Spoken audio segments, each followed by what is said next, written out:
جن کی وہ پوجا کر رہے ہیں یا جن کی وہ ستائش کرتے ہیں یا جن کو وہ مانتے ہیں، وہ اپنے اوپر ہونے والے کسی بھی قسم کی زیادتی یا غضب کو بھی روک نہیں سکتے ہیں،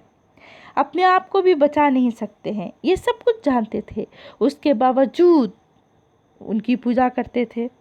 وہ یہ بھی جانتے تھے اللہ ایک ہے، اللہ کی وحدانیت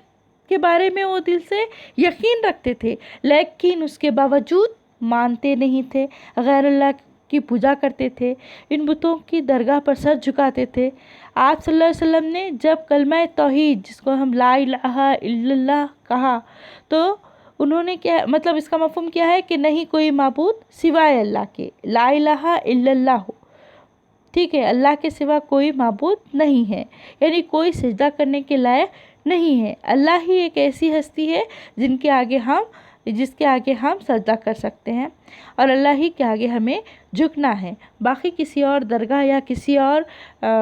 ایسے لوگ، ایسی ہستیاں جو غیر اللہ ہے، جو خود اپنے ہی محتاج ہیں، ایسی بتوں کے آگے ہمیں جھکنا نہیں ہے، ایسی درگاہوں پر ہمیں اپنا ماتھا ٹیکنا نہیں ہے، ایسا شاعر ہمیں سمجھانے کی کوشش کرتے ہیں۔ اگلا ہے شعر، دلائے حق پرستوں کو حقوق زندگی جس نے، دلائے حق پرستوں کو حقوق زندگی جس نے، کیا باطل کو غرق موجۂ شرمندگی جس نے۔ شاعر کا کہنا ہے کہ مدینہ منورہ میں اسلامی ریاست کے قیام کے بعد باطل قوتوں کو شکست دے کر آپ صلی اللہ علیہ وسلم نے حق کے علم برداروں اور مظلوموں کو حقوق زندگی اور حقوق انسانی دلا دیے تھے۔ حق پرستوں کو، یعنی کہ جو حقدار تھے، جو حق کے شیدائی تھے، ایسے لوگوں کو زندگی گزارنے کے حقوق انہوں نے عطا کیے تھے یا انہیں دلائے تھے، اور باطل کو غرق موجۂ شرمندگی کی تھی، یعنی کہ باطل جو جھوٹ تھے، جو کذب تھے، ان کو کذاب تھے، جھوٹے تھے، عیار مکار تھے، ان کو شرمندگی کا سامنا کرنا پڑا تھا۔ اس طرح سے شاعر نے سمجھانے کی کوشش کی ہے۔ اب ہم اگلا دیکھتے ہیں شعر۔ شاعر کا کہنا ہے تو اگلا شعر ہے، غلاموں کو سریر سلطنت پر جس نے بٹھلایا، غلاموں کو سریر سلطنت پر جس نے بٹھلایا، یتیموں کے سروں پر کر دیا اقبال کا سایہ۔ شاعر کا کہنا ہے کہ آپ صلی اللہ علیہ وسلم نے ایسے لوگوں کی طرف نظر عنایت کی تھی، نظر کرم کی تھی، جن کو سماج میں، جن کو معاشرے میں بہت ہی ذلت و رسوائی کا سامنا کرنا پڑتا تھا۔ سماج کے جو پچھڑے ہوئے لوگ مانے جاتے تھے یا غلام جو تھے، ان سے لوگ کیا کرتے تھے؟ پرہیز کرتے تھے، انہیں بہت زیادہ دھتکار دیتے تھے، ان سے نظر ملانا معیوب سمجھتے تھے۔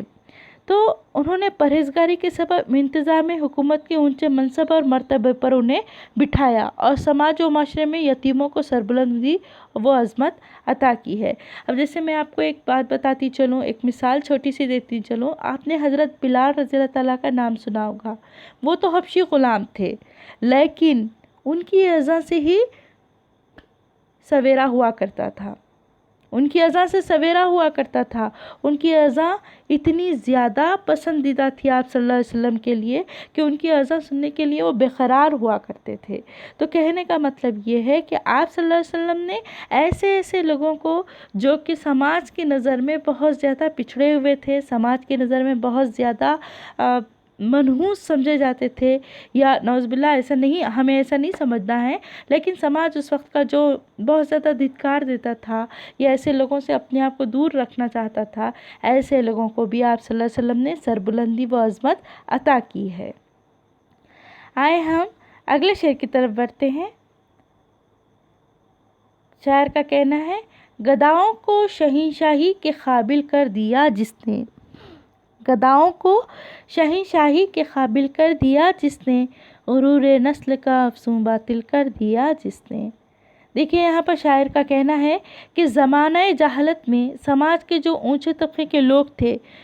جو حکومت کرتے تھے، جو حکمرانی و گورنری کے مناصب پر فائز تھے، یعنی اعلیٰ عہدے ان کے قبضے میں تھے، تو آپ صلی اللہ علیہ وسلم نے نسل و خاندان اور ذات پات کی تفریق پر مبنی نظام کو تہہ و بالا کر دیا۔ مطلب جیسے کہ ایک زمانے سے اس طرح سے مطلب موروثی سلسلہ چلا آ رہا تھا کہ باپ اگر اعلیٰ منصب کا حقدار ہے یا فائز ہے اعلیٰ منصب پر، تو اس کے بعد اس کا بیٹا، پھر اس کے بعد اس کا بیٹا، اس طرح سے نسل در نسل جو مناصب اختیار کیے جاتے تھے، اس طرح کے خاندانی رواج یا اس طرح کے رسومات کو آپ صلی اللہ علیہ وسلم نے تہس و نہس کر دیا یا تہ و بالا کر دیا، اور ایک ایسا نظام حکومت قائم کیا جس میں غریبوں کو بھی حکمرانی کے قابل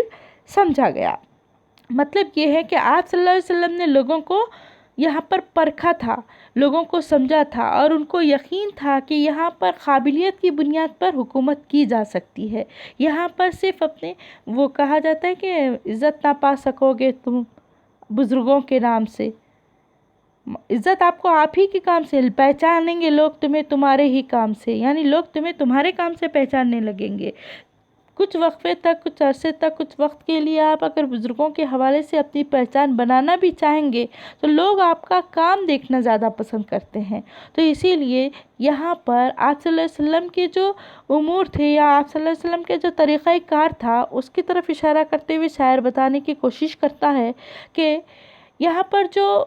ہمیشہ سے، سالوں سے یا ہمیشہ زمانہ قدیم سے چلا آ رہا تھا ایک رواج کہ والد کے بعد بیٹا، بیٹے کے بعد پھر بیٹا، پھر اس کا بیٹا، پھر اس کا، اس طرح سے جو طریقہ کار تھا مناصب اختیار کرنے کا یا حکومت کرنے کا، یہ جو سراسر غلط تھا، اس کو ختم کر کے، اس کو تہ و بالا کر کے آپ صلی اللہ علیہ وسلم نے ایسے ایسے لوگوں میں بھی حکومت دے دی جو قابل تھے، اور یہ بتایا، انہوں نے یہ بتانے کی کوشش کی کہ غریب ہونا کوئی یہاں پر جرم نہیں ہے، بلکہ قابلیت غریب کے پاس بھی ہو سکتی ہے، اس کے پاس بھی اتنی ذہانت ہو سکتی ہے کہ وہ حکومت کو بہترین طریقے سے چلا سکے۔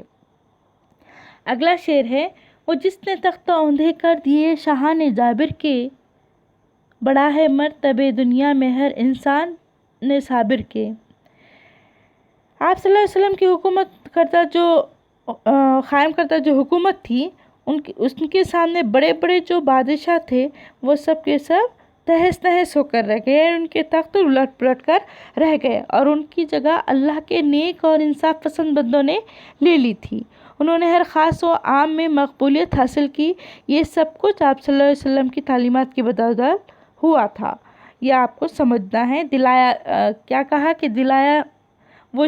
جس نے تخت اوندھے کر دیے شاہان جابر کے۔ شاہان جابر وہ بڑے بڑے شاہی حاکم جو جابر تھے، یعنی ظلم و ستم کرنے میں بہت زیادہ ماہر تھے۔ بڑا مرتبہ دنیا میں ہے انسان صابر کے۔ آپ صلی اللہ علیہ وسلم نے ایسے لوگوں کی حکومت کا خاتمہ کر کے ایسے لوگوں کو غالب کر دیا، یا ایسے لوگوں کو حکومت کی طرف لے آئے جو کہ بہت زیادہ قابل تھے، صابر بھی تھے۔ آپ صلی اللہ علیہ وسلم کی یہ تعلیمات کا اثر ہوا تھا۔ اگلا شعر ہے، دلایا جس نے حق انسانی کو عالی تباری کا، دلایا جس نے حق انسان کو عالی تباری کا، شکستہ کر دیا ٹھوکر سے بت سرمایہ داری کا۔ شاعر کا کہنا ہے کہ آپ صلی اللہ علیہ وسلم کی ایک ٹھوکر سے سرمایہ دار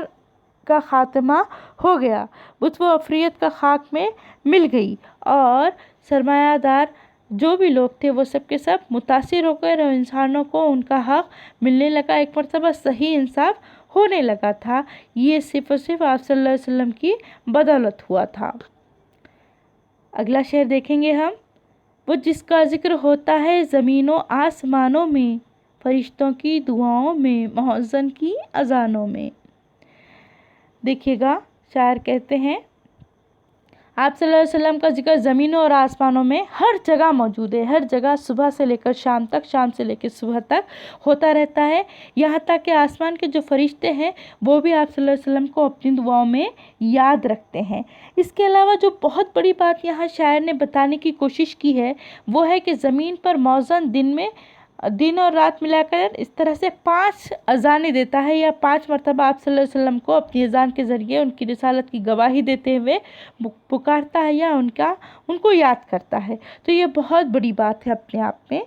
اسی لیے شاعر کا کہنا ہے فرشتوں کی دعاؤں میں اور مؤذن کی اذانوں میں آپ صلی اللہ علیہ وسلم کا ذکر ہوتا رہتا ہے۔ وہ جس کے معجزے نے نظم ہستی کو سنوارا ہے، وہ جس کے معجزے نے نظم ہستی کو سنوارا ہے، وہ جو بے یاروں کا یارا، بے سہاروں کا سہارا ہے۔ شاعر کا کہنا ہے کہ حضرت محمد صلی اللہ علیہ وسلم